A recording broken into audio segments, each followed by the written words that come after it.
शासन द्वारा E class जमीन पर वनीकरण करने का निर्णय लिया गया है, जिसके चलते इस जमीन पर वनीकरण करने वालों पर फौजदारी कार्रवाई करने की चेतावनी शासन ने दी है।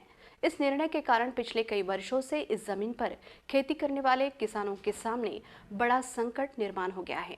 अकोला तहसील अंतर्गत आने वाले बड़द गांव के कुछ किसान पिछले कई वर्षों से शासन की ई क्लास जमीन पर खेती कर अपना उदर निर्वाह कर रहे हैं। इस वर्ष भी उन्होंने बुआई के लिए महंगा खाद और बीज खरीदा है, लेकिन इस वर्ष शासन द्वारा सभी ई क्लास जमीन पर वनीकरण योजना चलाने का निर्णय लिया है। इसलिए ई क्लास जमीन पर अब कोई भी नागरिक अतिक्रमण कर खेती ना करे। बुआई करने पर फसल नष्ट की जाएगी। बुआई करने वाले किसानों का ट्रैक्टर व बैल जोड़ी जब्त की जाएगी।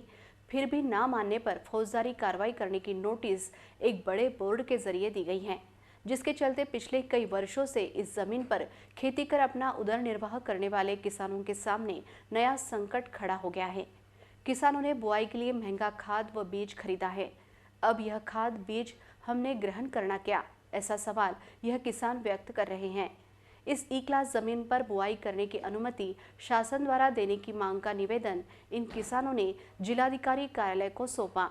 इस अवसर पर उपस्थित किसानों ने अपनी समस्या आरआरसी न्यूज के समक्ष व्यक्त की।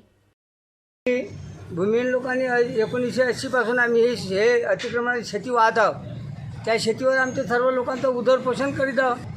आम्ही जी शेती वाहत आहोत ते सरकारने पहिले धोरण होते की बा हे शेती राबवावी, नंतर आता सरकारने दुसरं हे केलं की वनीकरण काढून ती शेती ताब्यात घेण्यात येतील सरकारने। आम्ही त्याच्यावर उदरपोषण करीत आहोत। जर शेती आम्हाला भेटली नाही किंवा उदरपोषण जर झालं तर आम्हाला जे आम्ही खत बियाणं गेल्या वर्षीसुद्धा ते केलेलं आहे, यंदासुद्धा खत बियाणं औषधं आणलेलं आहे। आता जर आम्हाला जर शेती वाहू दिली नाही तर आम्हाला ते औषध पिऊन आमचे लेकर बाळ समाप्त करून टाकायला लागेल। याचा जिम्मेदार सरकार राहील। शासनानं आमच्या ई क्लास जमिनीवर बोर्ड लावलं की आदेश काढला की शासनाच्या निर्णयानुसार ही जे जमीन आहे या जमिनीवर पीक काढू नका, आम्ही वनीकरण करणार आहोत असं शासनाचं त्याच्यावर धोरण आहे। आणि शासनानं त्याच्यावर असं लिहिलेलं आहे बोर्डावर की यांना गावातील कोणी बैल जोडी किंवा ट्रॅक्टर वाहीन करण्यासाठी देऊ नका असं शासनानं त्या बोर्डावर लिहून ठेवलेलं आहे। त्यामुळे आमच्यावर खूप मोठी गंभीर परिस्थिती येऊन कारण शेतीची मशागत करण्यासाठी कोणीही आम्हाला गावात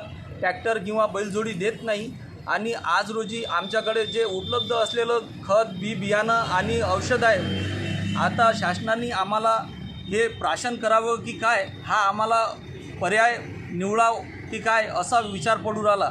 आम्ही जे शासनाने काढलेला निर्णय आहे आम्हाला त्याच्याबद्दल दुमत नाही। आम्ही शासनाने सांगितलेल्या नियमानं वनीकरणाच्या हिशोबानं आमच्या बांधाऱ्यावर 100 झाडं प्रत्येक शेतकरी जगून दाखवील हे आम्ही बॉन्डवर लिहूनही देऊ शकतो।